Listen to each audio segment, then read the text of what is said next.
Last class हमने जो है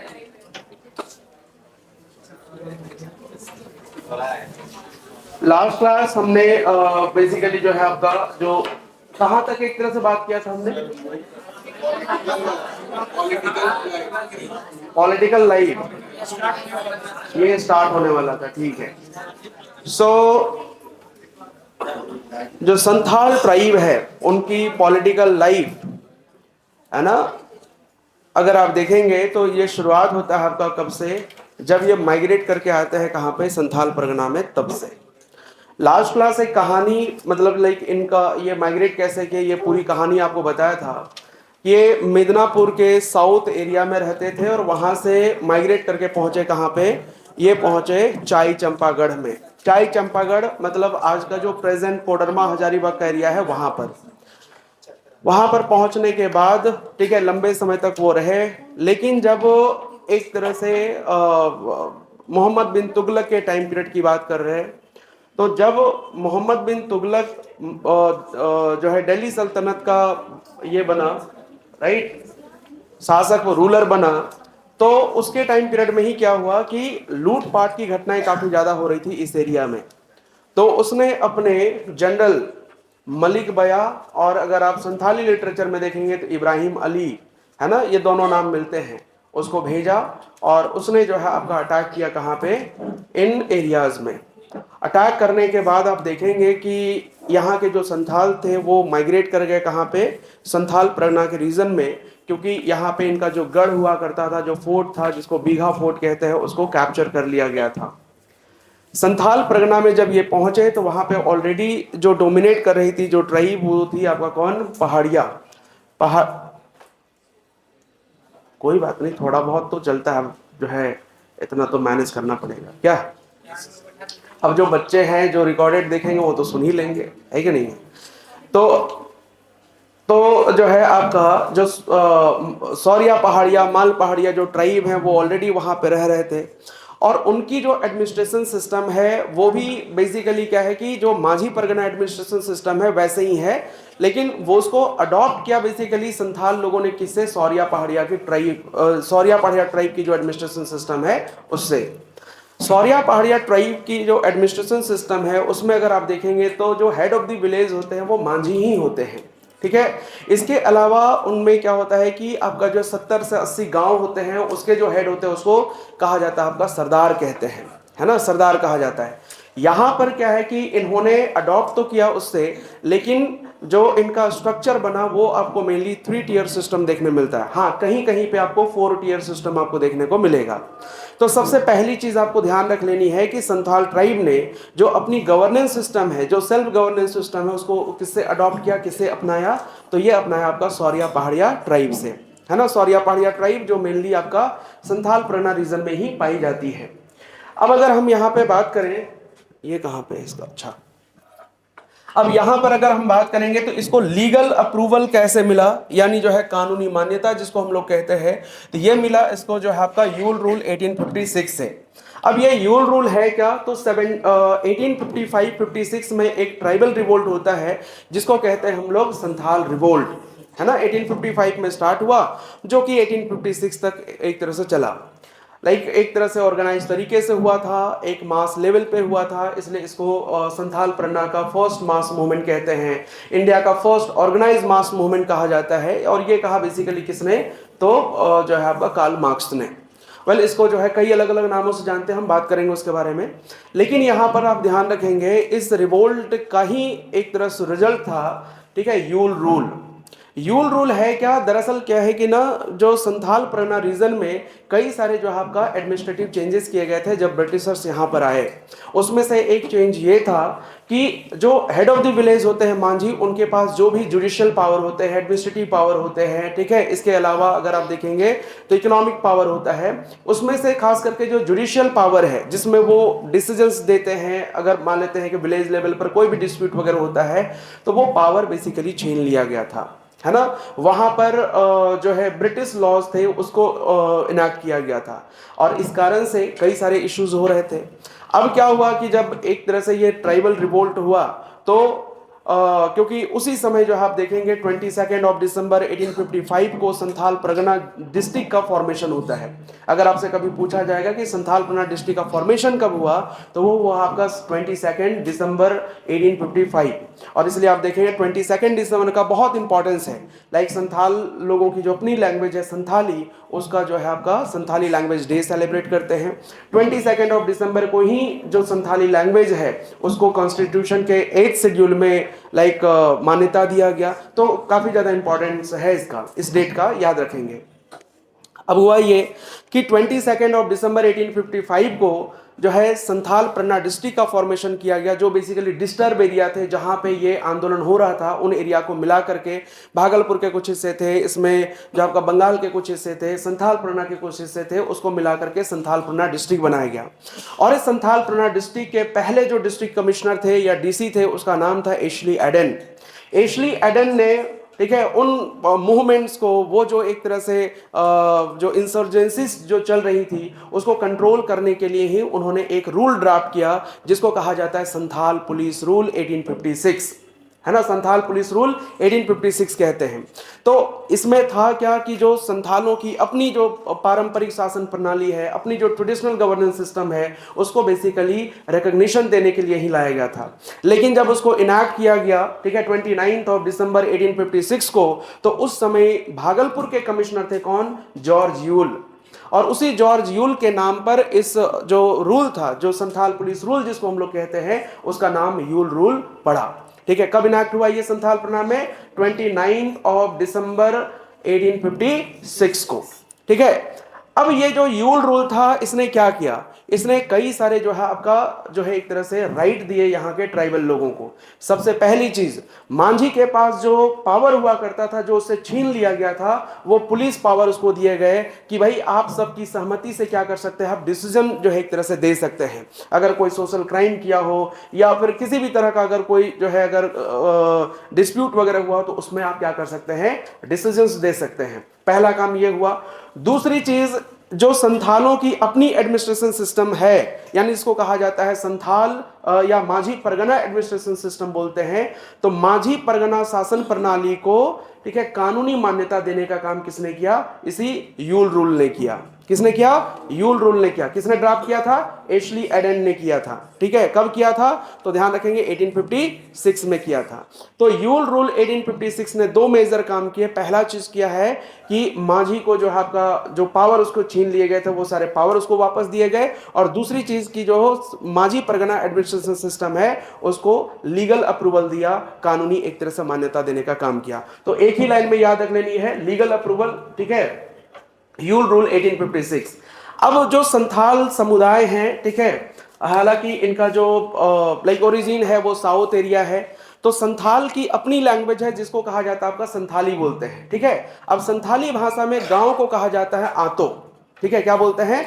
आतो कहा जाता है। अब ये कई सारे गांव मिलाकर के क्या बनाते हैं? ये बनाते हैं देश। ठीक है, क्या बनाते हैं? देश। और कई सारे देश मिलकर बनता है आपका क्या? उससे बनता है परगना। क्या बनेगा? परगना। तो इनके एडमिनिस्ट्रेशन सिस्टम का तीन जो है एक तरह से लेयर देखने मिलेगा, या 3 टियर सिस्टम आप इसको कह सकते हैं। सबसे पहला आपका कौन सा? विलेज एडमिनिस्ट्रेशन, यानी जो आपका ग्रामीण प्रशासन, जहां पर ग्राम पंचायत होगा या एक तरह से आतो होगा, या फिर आप उसको ग्राम सभा भी कह सकते हैं। कई सारे गांवों से मिलकर बनी हुई इंस्टीट्यूशन को क्या कहा जाता है? आपका देश कहते हैं। ठीक है, जहां आतो को लीड कर रहे होते हैं कौन? मांझी। ठीक है, और उसके कई सारे एसोसिएट एक तरह से ऑफिसर्स होते हैं जो उनके कामों में हेल्प करते हैं। ठीक है, एक एक करके बात करेंगे। वहीं देश लेवल पर अगर हम बात करते हैं तो उसको देश मांझी या मोड़े मांझी कहा जाता है। देश मांझी या फिर मोड़े मांझी कहते हैं। और उसके ऊपर होता है आपका कौन सा? परगना। ठीक है, और परगना के जो हेड होते हैं उसको परगनैत कहा जाता है। क्या बोलते हैं? परगनैत कहते हैं। परगना से ऊपर कुछ कुछ जगह पे आप देखेंगे तो दिसुम परगना होता है ना, दिसुम परगना। तो हर जगह पे वो नहीं होता है, इसलिए आपको वो अलग से याद रखने की जरूरत नहीं है। फिलहाल के लिए एक एक करके बात करें अगर हम इसमें, तो ध्यान रखेंगे। तो गांव को जो है कहा जाता है आपका आतो, और जो विलेज हेड होते हैं उसको क्या बोलते हैं? आपका मांझी। मांझी का जो सेक्रेटरी होता है उसको क्या बोलते हैं? गोड़ायत कहा जाता है। ठीक है, और अगर हम बात करेंगे देश जो है आपका, ठीक है, 5 to 8 विलेजेस होता है। Group of 5 to 8 villages is known as ठीक है, देश, और इसका जो हेड होता है उसको देश मांझी कहते हैं। परगना जो है आपका 15 to 20 विलेजेस से बनता है और इसका जो हेड होता है उसको परगनाइत कहते हैं। और पंचायत का जो, या पंचायत जो प्लेस होता है उसको क्या कहा जाता है, उसको कहते हैं आपका बेसिकली मांझी थान कहा जाता है। मांझी थान, इसको ऊपर कर दें, अब ठीक है, ओके। जो जहां पे पंचायत का मीटिंग प्लेस होता है उसको मांझी थान कहा जाता है। जैसे आप अलग अलग ट्राइब में अलग अलग नामों से जाना जाता है। जैसे आप यही मुंडा में जाएंगे तो वहां पे क्या कहा जाता है आपका, वहां पे अखड़ा बोलते हैं, यहाँ पे कहा जाता है उसी को मांझी थान कहते हैं। हालांकि मांझी थान एक ऐसा प्लेस होता है जहां पर वुमन जो है एक तरह से अलाउड नहीं होती जाना, ठीक है, वहां पे महिलाओं का कोई एक तरह से रोल ही नहीं होता है, इसलिए महिलाएं वहां पर जाती नहीं है, ध्यान रखेंगे। इनका जो सुप्रीम जुडिशियल बॉडी है, लाइक जो सुप्रीम कोर्ट की तरह काम करता है उसको लोबीर सेंद्रा कहते हैं, और जो हाई कोर्ट की तरह काम करता है उसको बेसिकली सेंद्रा बैसी कहा जाता है, जो कि एक हंटिंग काउंसिल की तरह जाना जाता है। ये लास्ट ईयर जो है जेपीएससी में पूछा गया था कि व्हाट इज जो है आपका सेंद्रा बैसी, तो ध्यान रखें क्या है, ये हंटिंग काउंसिल है ये। अब अगर हम इनके एडमिनिस्ट्रेशन सिस्टम को देखेंगे तो ये 3 टियर सिस्टम आपको मिलता है, जहां पर सबसे नीचे क्या होता है आपका ग्राम, उसके नीचे ऊपर देश, और उसके ऊपर क्या होता है आपका परगना। कुछ एक जगह पे आपको दिसुम परगना मिलेगा, वो याद रखने की जरूरत नहीं है। गांव का जो हेड होगा, विलेज का जो हेड होता है उसको मांझी कहा जाएगा, देश का जो हेड होगा उसको देश मांझी कहेंगे, और परगना का जो हेड होगा उसको परगना कहा जाएगा। बस इतनी सी बातें आपको ध्यान रखनी है। विलेज जो होता है ना, ठीक है, 5 to 8 विलेजेस से जो है आपका देश बनता है, और 15 to 20 विलेजेस से क्या बनेगा आपका परगना बनेगा। तो अब जब भी ये परगना वर्ड आप सुनेंगे, जैसे संथाल परगना, ठीक है, बंगाल में जाएंगे तो नॉर्थ 24 परगना, साउथ 24 परगना, तो ये परगना बेसिकली क्या है, कई सारे गांवों से मिलकर बना हुआ एक इंस्टीट्यूशन होता है, राइट, जो कि ट्राइबल एडमिनिस्ट्रेशन में यूज करते हैं, एक एडमिनिस्ट्रेटिव एक तरह से यूनिट है ये। अब विलेज लेवल की बात करते हैं तो कई सारे जो है ऑफिसर होते हैं, उसमें से जैसे अगर आप देखेंगे जो मेन होता है वो कौन होता है, मांझी।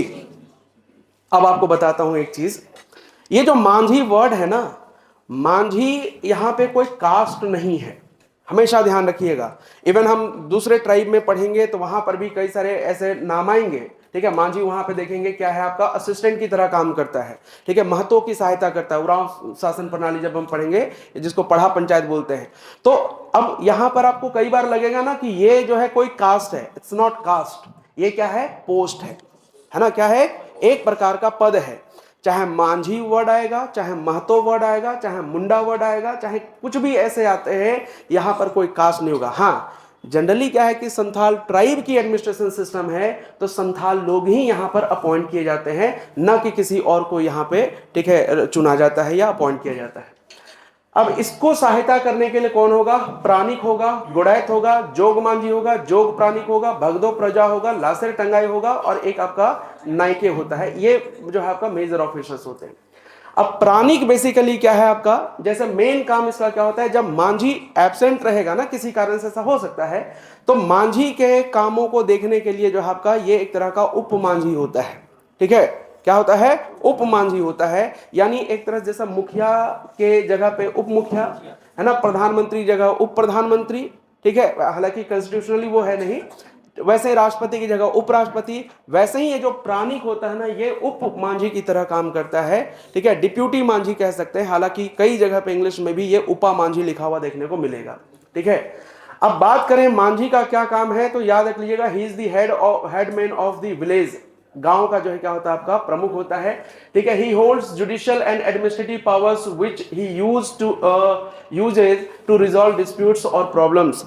एक विलेज लेवल पर जितने भी प्रॉब्लम्स क्रिएट होते हैं, उन सारे चीजों को क्या करते हैं, ये जो है आपका रिजॉल्व करने का काम करते हैं। लेकिन ध्यान रखेंगे, जो छोटे क्राइम होते हैं ना, वो अगर मान लेते हैं कि बड़े क्राइम हो गए, मान लेते हैं कि किसी का मर्डर हो गया हो, तो वैसे मामलों को फिर देखा जाता है कहाँ पे, जैसे जो हमारी अपनी जो पूरे देश में जो लागू है नियम कानून, उसके आधार पर उसको जो है देखा जाता है, ना कि जो है आपका ये विलेज लेवल पर। तो ये बात भी आपको ध्यान रखना है, ठीक है। जो विलेज लेवल पर जो होंगे और उसमें भी छोटे क्राइम जो होते हैं, उसको जो है आपका ये देखते हैं, ध्यान रखेंगे।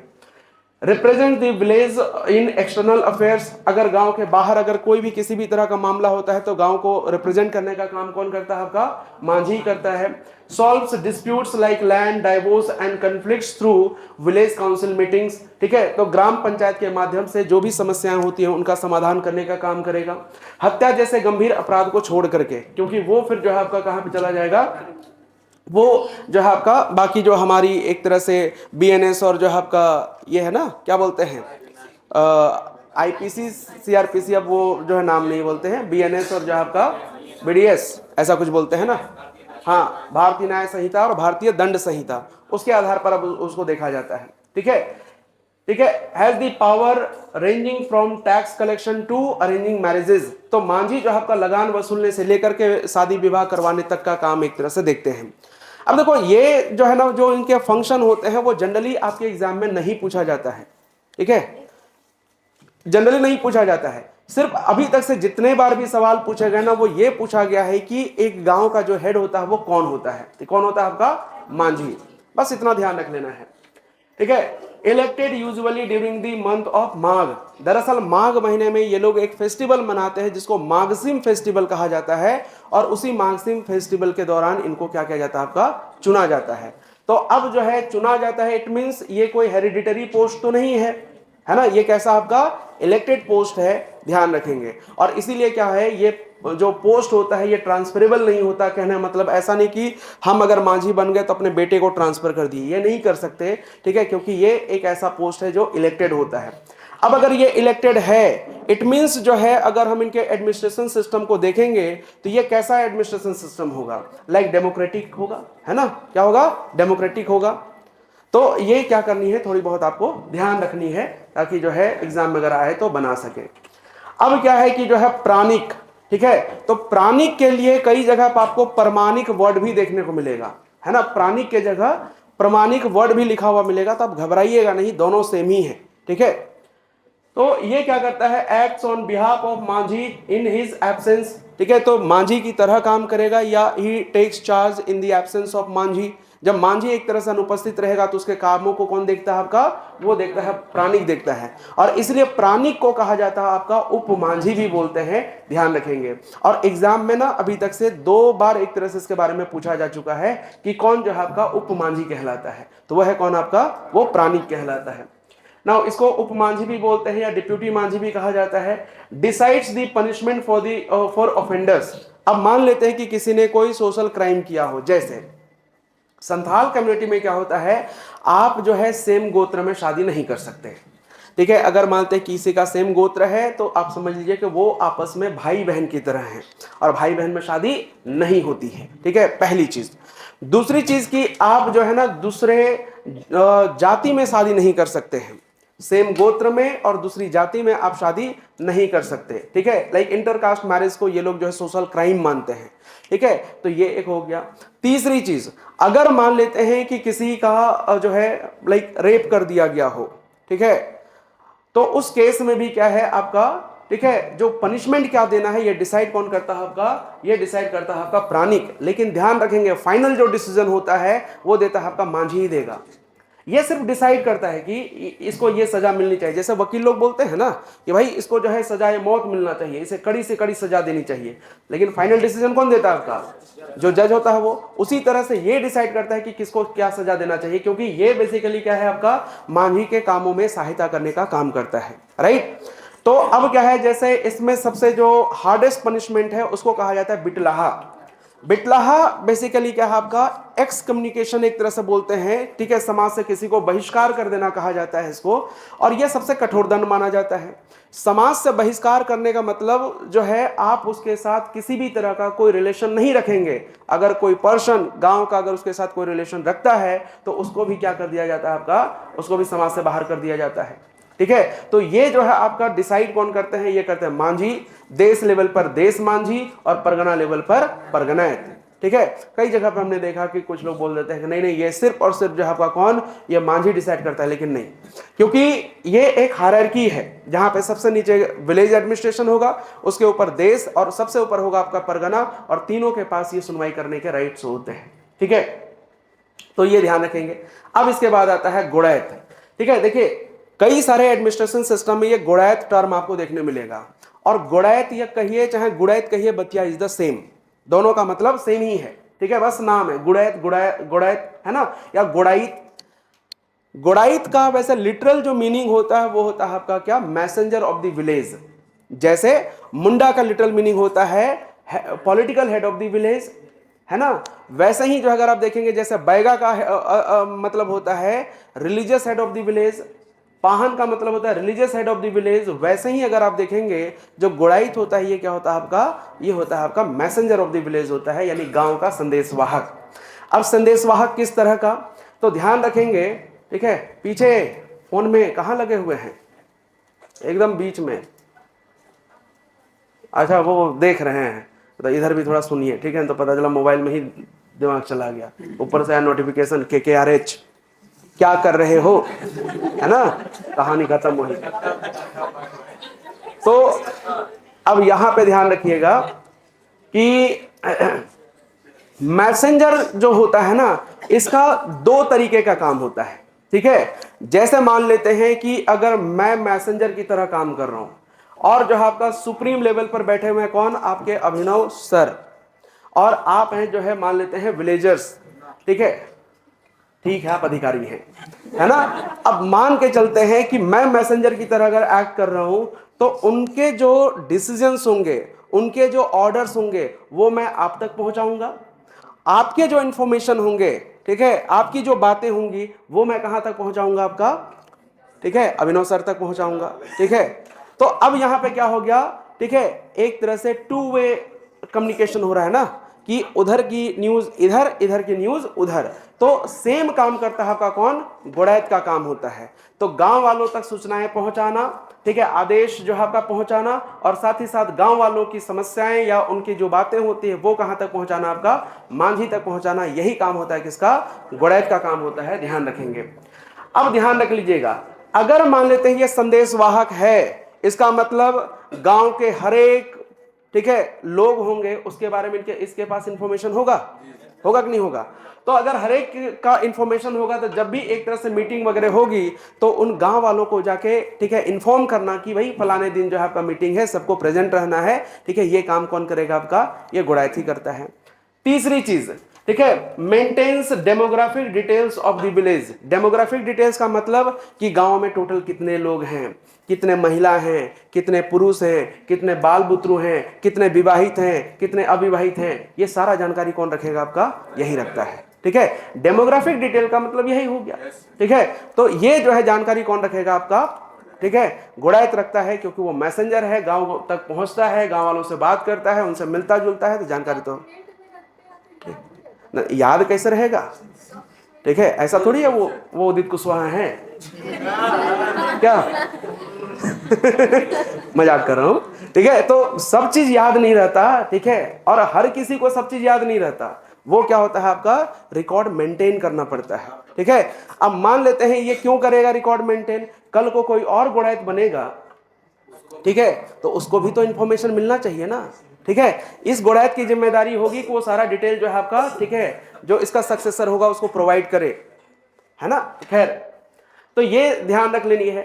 अब इसके बाद आता है आपका मांझी। अब देखिए, मांझी है हेड ऑफ द विलेज, जिसके पास सारे के सारे पावर्स हैं विलेज लेवल पर, ठीक है। लेकिन जोग मांझी की जब हम बात करते हैं, तो ये मांझी का सहायक और उप सचिव होता है, यानी जो आपका ये बेसिकली डिप्यूटी सेक्रेटरी की तरह काम करता है, ठीक है। अब आप कहेंगे कि ये मांझी का सहायक, तो फिर जो है आपका प्राणिक का क्या काम है। प्राणिक का काम है कि जब मांझी एब्सेंट रहेगा तब उसके कामों को देखता है, समझ गए। मांझी का काम क्या है, जब एक प्राणिक का काम क्या है, जब मांझी नहीं रहेगा तब। लेकिन मांझी को अगर कोई एडमिनिस्ट्रेटिव हेल्प चाहिए तो कौन हेल्प करेगा, वो करेगा जोग मांझी।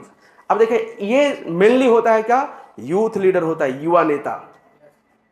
जोग मांझी जो है वो होता है युवा नेता। हर गांव में देखे होंगे 2-4 वैसे मिल जाएंगे, और खास करके तब अभी जैसे सरस्वती पूजा आ रहा है, ठीक है, युवा नेता, उसके नीचे ये लिखा रहेगा। और 10-12 जो है और फोटो लगे रहेंगे, उसमें से कुछ इंपॉर्टेंट लोग होते हैं, कोई कोषाध्यक्ष होगा, कोई अध्यक्ष होगा, कोई उपाध्यक्ष होगा, कोई सचिव होगा, कोई काम नहीं होता उनका अलग से, ठीक है।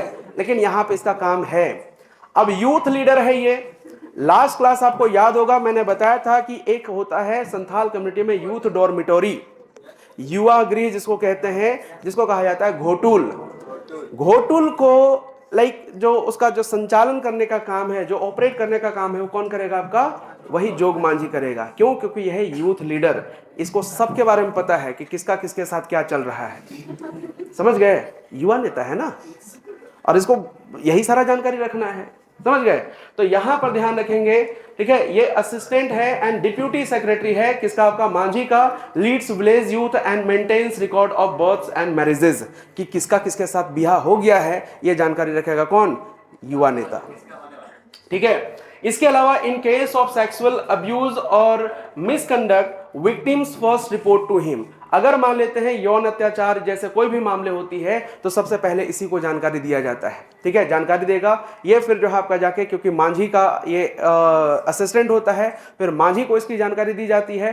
फिर जो है मांझी क्या करेंगे आपका, ठीक है, वो मीटिंग बैठाएंगे कहाँ पे? मांझी थान में। मांझी थान में जो है आपका मांझी भगदो प्रजा, भगदो प्रजा बेसिकली क्या होता है? एक एडवाइजरी काउंसिल होती है, अभी हम आगे बात करेंगे।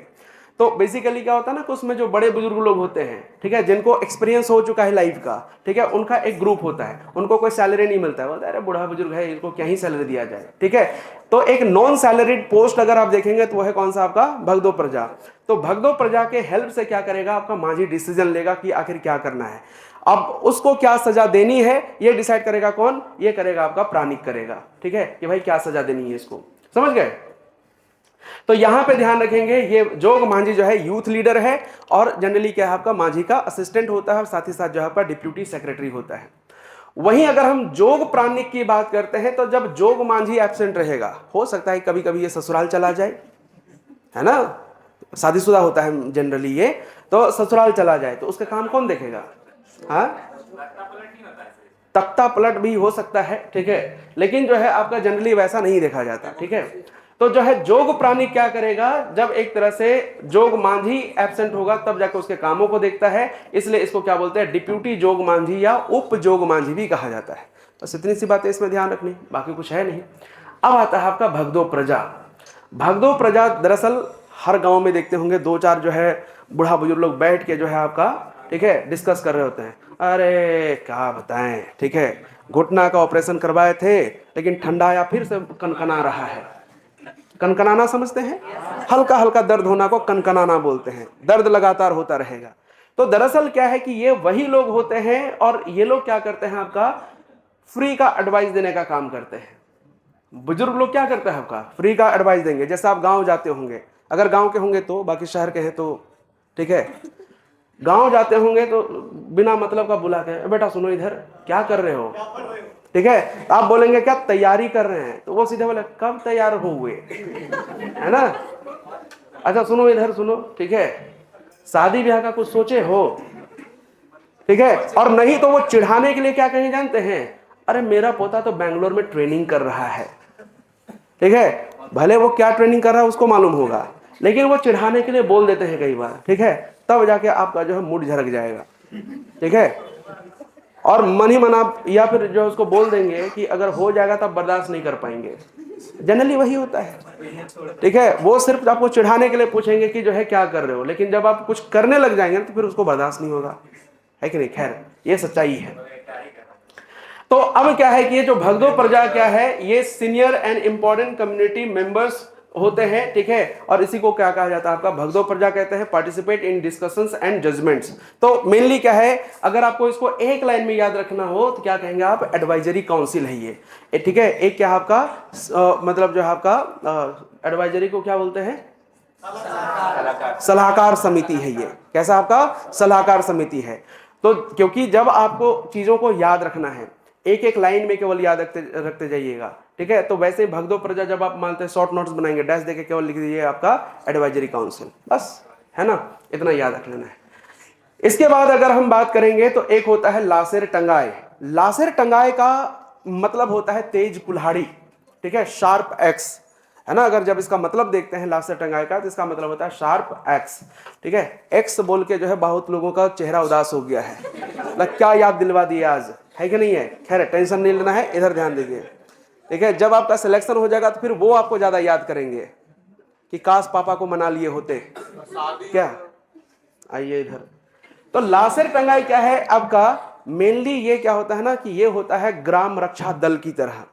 ग्राम रक्षा दल का मेन काम क्या होता है, ठीक है, गांव को, ठीक है, एक्सटर्नल अटैक से बचाना, ठीक है, एक्सटर्नल इन्वेजन से बचाना, कि अगर बाहरी लोग कोई अगर अगर आके अटैक वगैरह करे तो उसको गांव को क्या करना है, रक्षा करना है। अब आपको बताते हैं, जैसे आपने पंचायती राज सिस्टम पढ़ा होगा, तो पहले क्या होता था, कुछ गांवों में जो है ऐसे जो है ना आपका ग्राम रक्षा दल एक बनाया जाता था, which is police system of the village, ठीक है। उसमें क्या है, दलपति उसका हेड होता है, ठीक है, दलपति जो कि लीड करेगा, और उसमें मेनली होते हैं कौन से, 18 से 30 साल के यूथ लोग, ठीक है। 18 से 30 साल के जनरली क्या होते हैं, अनमैरिड ही होते हैं, ठीक है। और 30 साल के बाद जो है वो हट जाते हैं, क्योंकि उसके बाद शादी ब्याह हो जाती है, फिर अपनी रक्षा नहीं कर पाते, फिर गांव की क्या ही रक्षा करेंगे, है कि नहीं है। तो इसीलिए जो है आपका 18 से 30 साल के यूथ लोगों को जो है ग्राम रक्षा दल में चुना जाता है, समझ गए, ठीक है। फिर वो अपनी रक्षा करते हैं शादी के बाद बीवी से ही, ठीक है। खैर आइए इधर। तो ये क्या है कि फंक्शंस लाइक अ वॉचमैन, गांव को एक तरह से देखभाल करने का काम करता है। इसके बाद है चौकीदार, ठीक है, acts like a village police, ठीक है, captures and presents culprits before the Manjhi. जैसे अगर मांझी का आदेश अगर होगा तो ये क्या करेगा आपका, ठीक है, उनको पकड़ के जो है आपका मांझी के सामने लेके आता है। And this is not a traditional position, ठीक है, ये जरूरी नहीं कि एग्जिस्ट करेगा, ठीक है, कहीं पे होता है कहीं पे नहीं होता है। तो क्योंकि जो है आपका, ठीक है, इसलिए हम कहते हैं कि ये कोई परंपरागत पद नहीं है, कई बार अपॉइंट होता है, कभी भाई नहीं हो सकता है। इसके बाद आता है आपका नायके। नायके को लेकर इतना याद रखेंगे कि ये क्या है आपका, ये है आपका religious head of the village, ठीक है।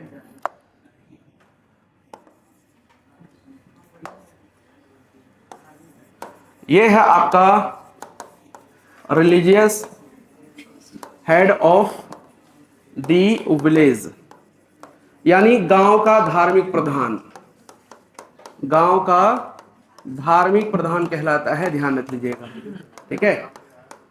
अब मान लेते हैं कि जैसे क्या हो गया, तो ये जो है आपका गांव का धार्मिक प्रधान कहलाता है। अब धर्म से रिलेटेड अगर किसी ने कोई अपराध कर दिया हो, ठीक है, तो उसके लिए कौन सी सजा मिलनी चाहिए, ठीक है, वो डिसाइड कौन करेगा आपका, ठीक है, ये। तो आप कह सकते हैं डिटरमाइंड रिलीजियस पनिशमेंट, एक तरह से कह सकते हैं, ठीक है, यानी जो धार्मिक जो अपराध होता है उसके लिए, ठीक है, क्या पनिशमेंट मिलेगा वो डिसाइड कौन करेगा आपका, यही करेगा।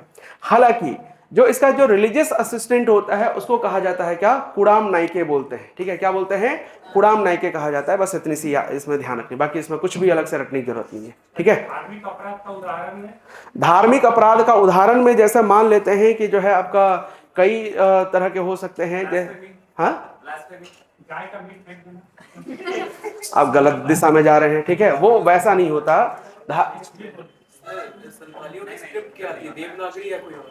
संथाली लैंग्वेज की स्क्रिप्ट है ओल चिकी, ठीक है। अभी तो वो तो हमने पिछले क्लास, फर्स्ट क्लास है क्या, डेमो है, ओ तब तो कन्वर्ट करवाना जरूरी है क्या, ले लीजिएगा एडमिशन, ले लीजिएगा। हाँ क्या हो गया, गलती कर दी है। नहीं गलती नहीं की, ठीक है, आप आराम से पढ़िए, कहीं कोई दिक्कत नहीं है, ठीक है। कैमरा में इसीलिए।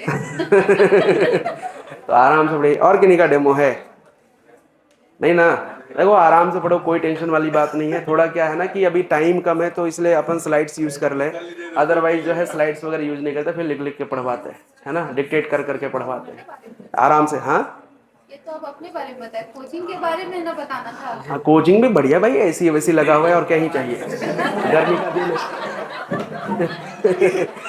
चलो अब आते हैं यहाँ पे, ठीक है, ऊपर जाके बोलिएगा एडमिशन करवा दीजिए, ठीक है।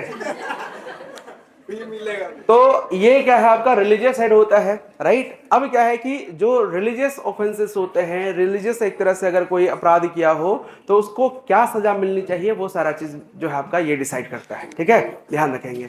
बाकी इसमें कुछ भी अलग से याद नहीं रखना है। अब इसका रिलीजियस असिस्टेंट कौन है, वो है आपका कुड़ाम नायके, बस इतनी सी बात आपको इसमें याद रखनी है, इसके अलावा कुछ नहीं। अब आते हैं हम लोग नेक्स्ट ये पे, ठीक है, और वो है कौन सा आपका देश लेवल। हाँ सर, अभी कप्तान में धर्मांतरण आएगा। धर्मांतरण वैसा कुछ इन लोगों में कंसेप्ट है ही नहीं, क्योंकि सरना को फॉलो करते हैं तो आप किसी भी रिलीजन को मानिए, कोई इसमें जो है उसको अपराध नहीं माना जाता है, ठीक है। लेकिन हो सकता है कि अब इनके धर्म में कुछ रूल्स होंगे, ठीक है, अगर आप उसको फॉलो नहीं किए, या हो सकता है कि कोई कुछ वैसा ऑर्डर होगा उसको नहीं माने, तो हो सकता है उसको रिलीजियस ऑफेंस माना जाता होगा। ऐसा कोई स्पेसिफिक ये मेंशन नहीं कि इसको हम रिलीजियस ऑफेंस मानेंगे, सो ठीक है। सर, और ये लासेर टंगाई जो है सोल्जर जो होता है जो बाहर के एक्सटर्नल अटैक से प्रोटेक्ट करता है, तो मतलब बाहर के दूसरे क्लैंस वाले भी अटैक करते हैं क्या? पहले करते थे ना, आज के समय नहीं, आज के समय नहीं, ये जो है ना अब उस तरह से एग्जिस्ट नहीं करता जैसा हम पढ़ते हैं, ठीक है, ये पहले की बात है। तो पहले क्या होता था कि मान लेते हैं इनके गांव में कोई अटैक वगैरह कर दिया, जैसा साउथ की फिल्मों में आपने देखा होगा, फिल्मों में देखा है ना साउथ वाले में, ठीक है, एक गांव दूसरे गांव के साथ उनका बनता नहीं है, ठीक है, और पता चला कि इस गांव का हीरो जो है उस गांव की हीरोइन से प्यार कर बैठा। तो बेसिकली क्या है कि यहाँ पर अगर दो गांव के बीच में अगर कोई ऐसा डिस्प्यूट हो गया तो वो गांव वाले आके अटैक भी तो कर सकते हैं। आज भी गांव में कई बार ऐसा होता है, दो गांव के बीच में अगर बातें न बन रही हो तो कई बार होता है कि वो अटैक कर देते हैं। तो जो एक फोर्स जैसा हुआ, एक स्पेसिफिक पर्सन हुआ, नहीं, फोर्स जैसा हुआ, ठीक है, हाँ हाँ हाँ, कोई तो वो पूरा, इसलिए तो मैंने बोला कि इसको कहा जाता है आपका ग्राम रक्षा दल बोलते हैं, ठीक है। तो अब इसमें क्या है कि जो है आपका ये प्रोटेक्ट करने का काम करते हैं, ठीक है। चलिए सर, हाँ, ये जो आप लिखवाए ना ये प्राणी, ये आप ही के कंपेरिजन हम लोग इसको डेप्यूटी चेयरमैन बोल सकते क्यों बोलेंगे, क्योंकि जब ये उप मांझी है तो मांझी को चेयरमैन बोलते हैं क्या? नहीं, मतलब ये अपने मन से कुछ नहीं बोलना है, ठीक है, हाँ, कंपेयर कर सकते हैं ना, कंपेयर कीजिए, स्पीकर बोल सकते हैं क्योंकि नहीं बोल सकते, वो उप मांझी है, लिखना हुआ तो नहीं उप मांझी ही लिखेंगे आप, UPAMANJHI, है ना, उप मांझी। प्रामाणिक का बोल रहे हैं। प्रमाणिक और प्राणिक दोनों सेम है। हाँ वही तो मतलब स्पीकर होता है तो उसके रेफरेंस में नहीं काम करता है। नहीं, यहाँ पे देखिए जो बात नहीं, आप कुछ और बोलेंगे याद कुछ और हो जाएगा, बेटर है जो बोला जाता है वही बोलिए। मान लीजिए इंटरव्यू में पूछा कि प्रामाणिक को कंपेयर कर सकते हैं डिप्टी स्पीकर से, नहीं कंपेयर कर सकते हैं ना, क्योंकि वो एक अलग जो है आपका डिप्यूटी स्पीकर का काम अलग है, यहाँ पे इनका काम अलग होता है। काम तो सेम है ना, वो स्पीकर का काम करता है जब डिप्टी स्पीकर तब काम करता है जब स्पीकर नहीं रहते। नहीं नहीं, वो ठीक है, लेकिन क्या है कि वो आप लोकसभा के कंटेक्स्ट में देख रहे हैं, ये कोई लोकसभा थोड़ी है, ये पूरा अपने आप में ये गवर्नमेंट है, समझ गए, ये अपने आप में गवर्नमेंट है ये, तो इसलिए बोलते हैं लोकल सेल्फ गवर्नेंस सिस्टम, ठीक है, इसलिए तो कहा जाता है, ठीक है। वो लोकसभा कोई सरकार नहीं है, वो सरकार का हिस्सा है। सर ये मतलब इसको माना गया है, मान्यता है, तो इसको मान्यता कहाँ मिला है? मान्यता कहने मतलब, अब देखिए अभी पेशा एक्ट आपने वो जो है नाम सुना होगा, panchayat extension to schedule area act, ये क्या करता है, ये ग्राम सभा को स्ट्रेंथ करने का काम करता है, ठीक है। अब ग्राम सभा जो एक तरह से जहां पे जो ट्राइबल एक तरह से ये है, बेसिकली झारखंड में 13 ऐसे डिस्ट्रिक्ट्स हैं जिसको नोटिफाइड डिस्ट्रिक्ट्स डिक्लेयर किया गया है 2007 में एक प्रेसिडेंशियल ऑर्डर से। अब मान लेते हैं उस ऑर्डर के अकॉर्डिंग जो 13 डिस्ट्रिक्ट्स हैं वहां पर जो उनके ट्रेडिशनल विलेज हेडमैन होते हैं, अब उनके पास सारा पावर चला गया। माइनर मिनरल्स अगर आपको मान लेते हैं माइनिंग करनी है, आपको जो है ट्रेडिशनल विलेज हेडमैन से परमिशन लेना पड़ेगा। अगर लैंड एक्विजिशन करनी है, ट्रेडिशनल विलेज हेडमैन से परमिशन लेना पड़ेगा। और ट्रेडिशनल विलेज हेडमैन हुआ कौन? मांझी गांव में मांझी, जो है आपका मुंडा गांव में जो है आपका मुंडा, उरांव गांव में जो है आपका महतो, ठीक है। इसको कॉन्स्टिट्यूशन से मान्यता मिला भाई, कॉन्स्टिट्यूशन से नहीं, अब कॉन्स्टिट्यूशन जो है आपका कॉन्स्टिट्यूशन के अकॉर्डिंग देखा जाए तो पेशा एक्ट बनाया गया उसके लिए, ठीक है, जो एक तरह से ग्राम सभा है उसको मजबूत करने के लिए, और जहां पे ट्राइबल लोग रहते हैं, ठीक है, उनके एडमिनिस्ट्रेशन के लिए जो है आपका ये खास तौर पे बनाया गया है। इनडायरेक्टली तो इसको पावर, हाँ, लेकिन कॉन्स्टिट्यूशन इसको डायरेक्ट वैसा ये नहीं देता ना, हाँ, इनडायरेक्टली कह सकते हैं, पैसा को दे रहा, फिर पैसा के थ्रू जो है आपका इनको मान्यता दिए हुए। हाँ, तो डायरेक्ट ये नहीं कह सकते कि हाँ मांझी परगना एडमिनिस्ट्रेशन सिस्टम को कॉन्स्टिट्यूशन ने जो है आपका रिकॉग्निशन दिया, लीगल अप्रूवल दिया, ऐसा नहीं है। हाँ, कौन से शेड्यूल के लिए देखा जा सकता है? 6 से कौन सा? जो लॉज है पेशा एक्ट वगैरह, हाँ, जो लॉज बनने का बेसिस कौन से शेड्यूल के लिए जा सकता है? वो आएगा आपका जो है 5th शेड्यूल के अंतर्गत आएगा, जो ट्राइबल एक तरह से ये है उसके लिए। ठीक है। हाँ सर, ये जो भी दंड दिया जाता है वो परगना मतलब परगना क्षेत्र में मतलब मांझी देगा या फिर तुम परगने देगा? जिस लेवल का है, मान लेते हैं विलेज लेवल पे है और वो गया, मान लेते हैं मामला गया किसके पास, मांझी के पास, मांझी देगा। अगर मानते हैं वहां से वो सेटिस्फाइड नहीं होता तो फिर जाएगा कहाँ पे, देश लेवल पे जाएगा। फिर वो वहां पे अगर वो देश मांझी सुना सकता है, वहां से भी सेटिस्फाइड नहीं होगा तो जाएगा कहाँ पे आपका, दिसोम परगना जाएगा। ठीक है, और वहां से भी जब ये नहीं हुआ तो फिर जाएगा कहाँ पे आपका, वो जाएगा लोबीर सेंद्रा। लोबीर सेंद्रा सुप्रीम कोर्ट है, वो हाईएस्ट एक तरह से एपिलेट अथॉरिटी है लोबीर सेंद्रा। ठीक है, चलिए। तो a group of 5 to 8 villages is known as जो है देश, उसको क्या बोलते हैं, देश कहा जाता है। और देश का जो हेड होगा उसको क्या कहेंगे, देश मांझी और मोड़े मांझी। हेड इज कॉल्ड देश मांझी और मोड़े Manjhi. Functions above the village level, ठीक है, यानी विलेज लेवल यानी आतो लेवल होता है, उसके ऊपर ये काम करता है, ध्यान रखेंगे। ठीक है, unresolved matters from the village are sent to Desh Manjhi, यानी वो मामले जो अगर देश लेवल मांझी लेवल पे अगर नहीं अगर रिजॉल्व हो पाया तो फिर उसको भेजा जाता है कहाँ पे आपका, ठीक है, देश मांझी के पास भेजा जाता है। अगर मानते कोई सेटिस्फाइड नहीं रहता तो भी वो जाता है देश लेवल पे। ठीक है, तो ये जस्ट इसमें ज्यादा कुछ याद नहीं रखना है, बस इतनी याद रखेंगे। देन आता है आपका परगना लेवल। तो इसमें क्या होता है, a group of 15 to 20 villages, the head is called Parganait, Desh Manjhi serves as the assistant. ठीक है, तो बेसिकली क्या है कि जो देश मांझी है ना वो परगनायत का असिस्टेंट होता है। ठीक है, all village Manjhis are members of the Pargana. Pargana के ये सारे के सारे क्या होते हैं, जैसे एक परगना में जो आपका, ठीक है, 15 से 20 गांव होते हैं, तो उन 15 से 20 गांव के जो मांझी होते हैं वो इसके क्या होते हैं, आपका मेंबर होते हैं। अब 15 से 20 का क्या मतलब होता है, 15 हो सकता है, 16 हो सकता है, 17 हो सकता है, 18 हो सकता है, 19 हो सकता है, 20 हो सकता है। ठीक है, तो 15 से 20 मतलब ये जो आपका, ठीक है, वेरी कर सकता है। ठीक है, ये जस्ट ध्यान रखेंगे। नेक्स्ट जो आपका आता है दिसोम परगना। ठीक है, तो of federation of 70 to 80 villages. ठीक है, तो बेसिकली ये एक जो है संघ की तरह होता है जहां पे 70 से 80 गांव होते हैं। The head is called Disom Parganait. ठीक है, operates above the Pargana level. तो हर जगह पे नहीं होता, ये कुछ एक जगह पे होता है, इसलिए कई बार किसी आप बुक्स वगैरह उठा के देखेंगे ना तो वहां पे ये लेवल का कुछ एक तरह से जिक्र ही नहीं होता है ना, तो जस्ट आप ध्यान रख लीजिएगा। अब आते हैं, ठीक है, other institutions of Manjhi Pargana governance system. पहला आपका सेंद्रा बैसी या फिर जिसको हम लोग शिकार परिषद कहते हैं, हंटिंग काउंसिल कहते हैं। ये दरअसल क्या होता है, आपका हाई कोर्ट की तरह होता है। अगर आपको इसको एक लाइन में याद रखना हो तो क्या है, ये हाई कोर्ट की तरह होता है। और जो लोबीर सेंद्रा होता है ये होता है आपका सुप्रीम कोर्ट की तरह होता है।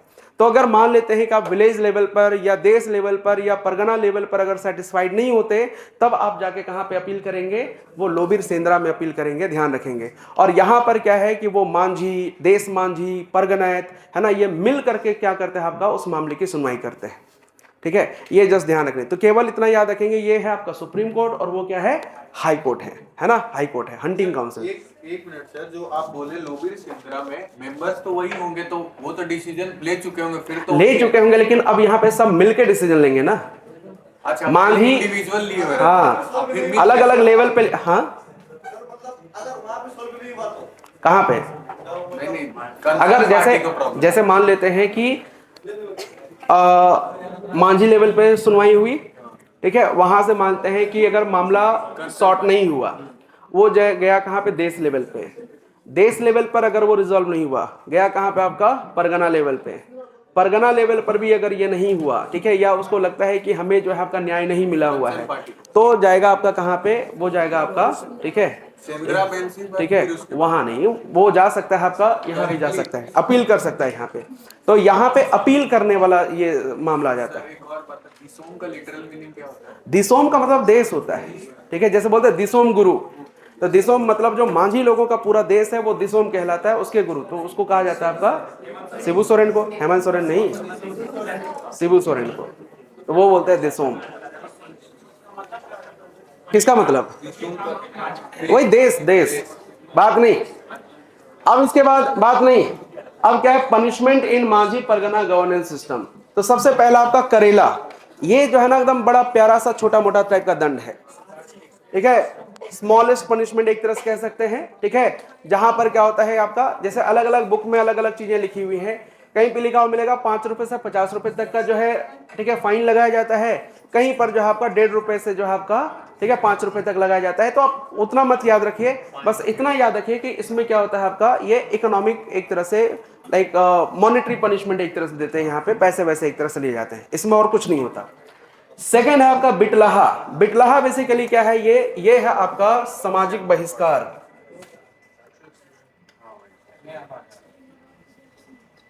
ठीक है, ठीक है, ये है आपका सामाजिक बहिष्कार, यानी इसको बोलते हैं एक्स कम्युनिकेशन।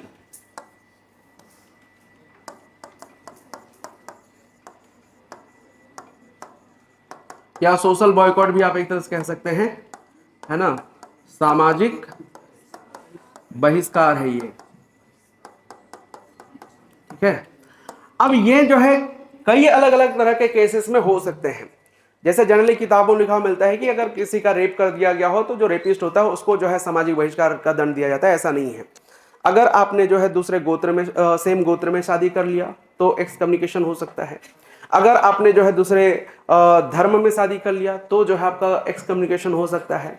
अगर आपने जो है दूसरी जाति में शादी कर लिया तो बिटलाहा हो सकता है, ठीक है। अगर आपने किसी का रेप कर दिया तो भी जो है आपका बिटलाहा हो सकता है। लेकिन अब इसमें क्या है ना, बिटलाहा तो कर दिए, समाज से बाहर कर दिए, तड़ीपार जिसको नॉर्मली बोलते हैं, ठीक है। अगर वो कर दिया गया हो, लेकिन अगर उसने कोई कम्युनल फीस्ट दे दिया, सामूहिक दावत, है ना, पार्टी, ठीक है, ठीक है, हाँ, ABCD और जो है आपका, ठीक है, बाकी मुर्गा और जो भी चीजें हैं, ठीक है, वो दे दिए तो फिर जो है आपका समाज से फिर से मिला लिया जाता है, ठीक है। तो अगर मान लेते हैं कि वो जो सजा है, वो जो पनिशमेंट है, वो खत्म हो सकता है अगर आपने कोई कम्युनल फीस्ट दे दिया हो और माफी मांग लिया हो सबके सामने, तब, ठीक है। तो ये एक तरह से ध्यान रख लेनी है। हाँ, जैसे मान लीजिए आप रेप का एग्जांपल दिए, ठीक है, तो BNS के अकॉर्डिंग जो होगा इसके अकॉर्डिंग मिलेगा कि BNS पे ही अगर मान लेते हैं ये मामला गया इनके पास, हाँ। ठीक है, तो ये अपने अकॉर्डिंग देते हैं सजा, वो BNS और जो आपका BDS उसको नहीं मानते, ठीक है। मान लीजिए रेप किया उसके बाद उसको सजा इनके हिसाब से मिलेगा, हाँ, क्योंकि इनका अपना सेल्फ गवर्नेंस सिस्टम है ये।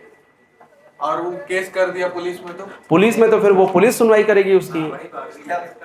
तो ये फिर नहीं देंगे ना? नहीं, ये नहीं देंगे ना? नहीं, ये अपने लेवल पर भी कर सकते हैं, मानते उसको समाज से बाहर कर दिए तो सर फिर एक इंसान को 2 सजा मिल जाएगा जो तो आर्टिकल 20 का उल्लंघन होगा, ठीक है, वो ठीक है, हम मानते हैं आपकी बात। लेकिन क्या है कि वो कानूनी प्रक्रिया अलग होती है, इनका अपना कानून है, तो ये अपने कानून के अनुसार अपने गांव से बाहर कर दिए इसको, बिटलाहा कर दिया, उधर बिटलाहा कर दिया, हाँ, सोशल बॉयकॉट कर दिए ना, ठीक है, उसको बाहर कर दिया अपने समाज से, ठीक है, वो उनका अपना मामला था। लेकिन अगर मानते हैं कि कानून के दायरे में अगर वो आ रहा है तो कानून अपने तरफ से काम करेगी। तो सर एक इंसान को दो बार सजा मिल रहा है, ठीक है, 2 बार सजा मिल रहा है, तो ये इनका जो है, ये इनका अपना एक तरह से ये है ना, BNS के अंदर 2 बार सजा देंगे, ठीक है। अब मान लेते हैं कि जो कानून उसने तोड़ा है, ठीक है, उसके लिए जो है अगर आप देखेंगे तो वो समाज ने उसको जो बहिष्कृत कर दिया वो अलग चीज हो गया।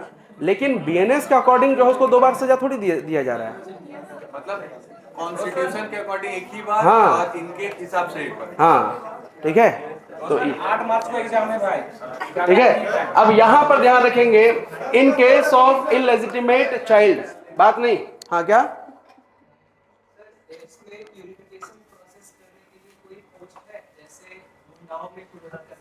तो इसमें जो है वही जो नायके होता है वो देखता है सारा काम, ठीक है।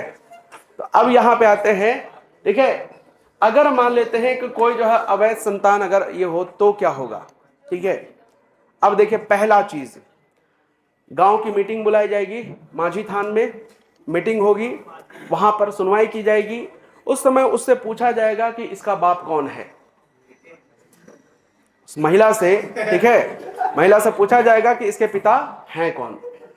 अगर वो बता देती है, सुन लीजिए, अब और क्या ऑप्शन हो सकता है, ठीक है, अब DNA इन लोग में वो टेस्ट होगा, ऐसा कोई लैब थोड़ी बना होता है।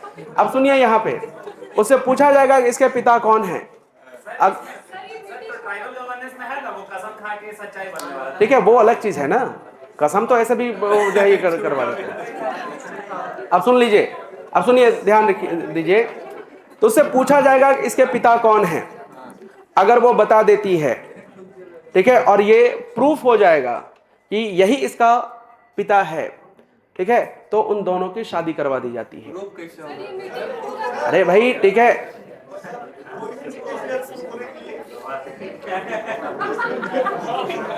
अब सुन लीजिए, वो इंक्वायरी वगैरह होती होगी, उस आधार पर प्रूफ होता होगा, ठीक है। अब सुन लीजिए, जैसे मान लेते हैं कि हो सकता है कि उस महिला से कभी उसको जो है गांव वालों ने देखा होगा कि उसके साथ जो है मेल जोल ज्यादा होगा, ऐसा हो सकता है। अरे और क्या हो सकता है, ठीक है। अब इसको अब सुन लीजिए, अब उतना जो है डिटेल में नहीं जाना है, फिलहाल सुनिए। अगर ये प्रूफ हो जाता है कि जो है उसका पिता, उस बच्चे का पिता वही है, तो फिर उसकी शादी करवा दी जाती है।